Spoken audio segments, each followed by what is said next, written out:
job here for you this morning. Guy wants to go out to the Reach. Early in the season, isn't it? Got himself a special exemption. Best tracker in the state. Well, imagine that. I can get her done. Only one in America. $500K. That's not including tax. Let's roll, huh?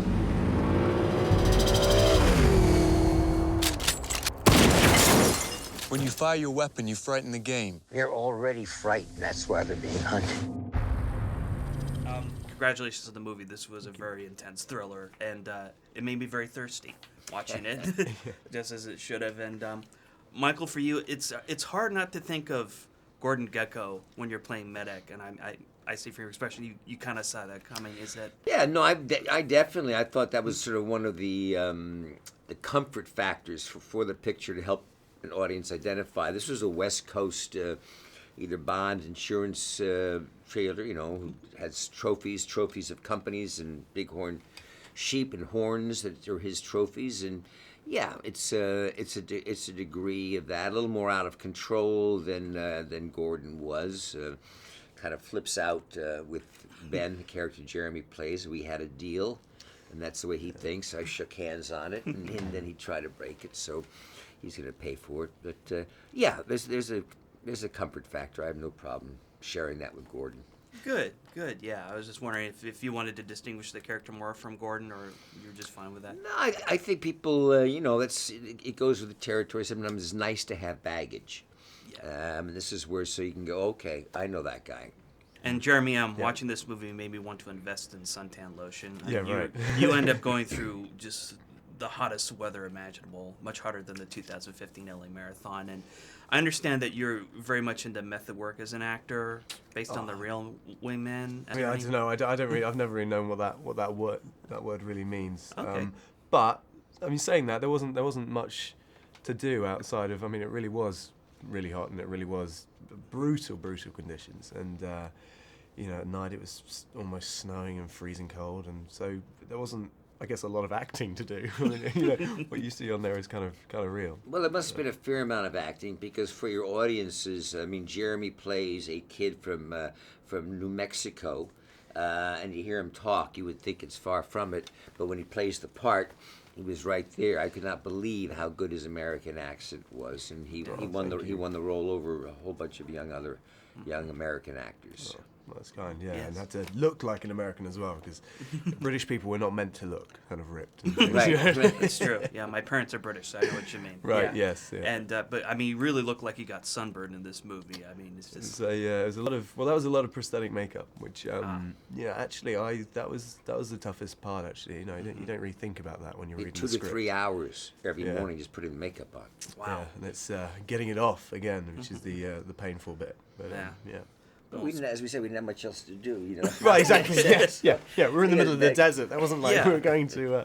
I mean, you guys pretty much, I guess, stayed in the desert for the most part. Well, it was a little town up there, Farmington. It's in the Four Corners area in the Navajo Indian Reservation. But, we would make our choice every night about the 2 restaurants. Yep, they got to know us pretty well. Yeah, the bar got to go staff, to. I think we were by name. Bars knew us pretty well. So, and then get loaded up and ready to go for the next morning. Yeah. Nice.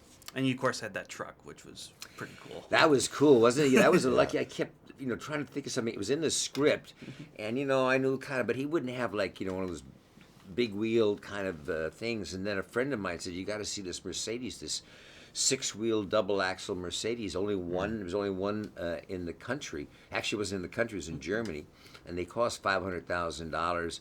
I think a lot of them use them in the Middle East for falcon hunting. And we brought it over, and it was like perfect, just worked out. This is where Michael's experience comes in. He gets to be in a nice air-conditioned, beautiful massage chairs, and then I'm running through the desert in my pants. You guys all right? You guys all right? I'm fine. Yeah, I'm fine. Check on Jeremy out there and see how he's doing.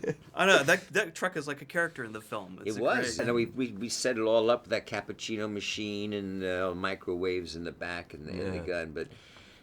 Jeremy had a little rough. We have to wait. All right, half a mile away. All right, now come on this way, barefoot. Ow, yeah. Intense. And I mean, this movie, in down to it, is really a Western more than anything else. And this feels like the closest thing we've had to a Western in movies in a really long time. It's kind of like a Western cross with a most dangerous game. Mm-hmm. And have you been meaning to make a Western for a while? Well, I have. I've never done a Western. It's the book. This is based on a book that I read years ago called Death Watch, which I really liked a lot. And I love the idea of a Western. Also, there's a whole class structure issue here between somebody who's in the top 1/10% who really has no moral values and a young man who's standing up for what he thinks is right.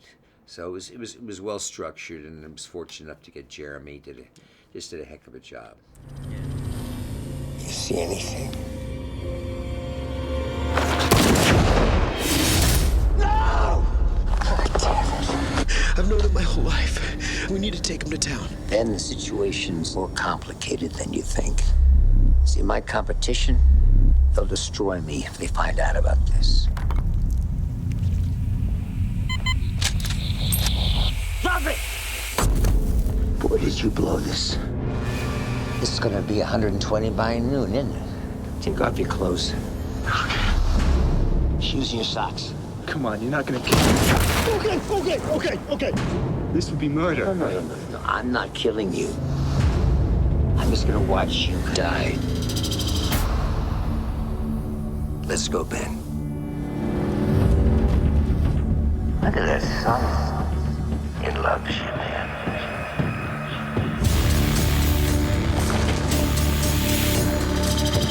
Charlie, you won't get away with it. Ben, you know that's not fair. You were one smart son of a bitch.